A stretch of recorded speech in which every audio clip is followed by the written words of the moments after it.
এদিকে ফের মমতা বন্দ্যোপাধ্যায়কে নন্দীগ্রাম নিয়ে চ্যালেঞ্জ শুভেন্দুর। আশা করেছিলাম মমতা বন্দ্যোপাধ্যায় আবার নন্দীগ্রামে লড়বেন, কিন্তু মমতা বন্দ্যোপাধ্যায় সেই চ্যালেঞ্জ নেননি। আমি ভবানীপুরে মমতা বন্দ্যোপাধ্যায়কে হারানোর চ্যালেঞ্জ নিয়েছি। নন্দীগ্রামে সভা থেকে হুঙ্কার শুভেন্দু অধিকারী।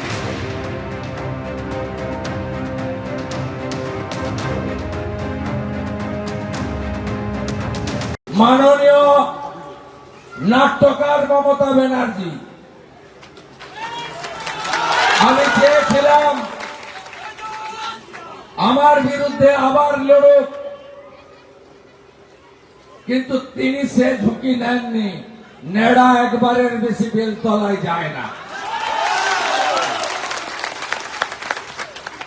গতবারে মনে আছে, এইরকম এক গধূলি লগ্নে সন্ধ্যাবেলা এই রাস্তা দিয়ে উনি যাচ্ছিলেন মহারানী। লোহার একটা বিম পোতা ছিল, এখনো আছে। বড় বড় বালাই, ঠেলায় না পড়লে বিড়াল গাছে ওঠে না।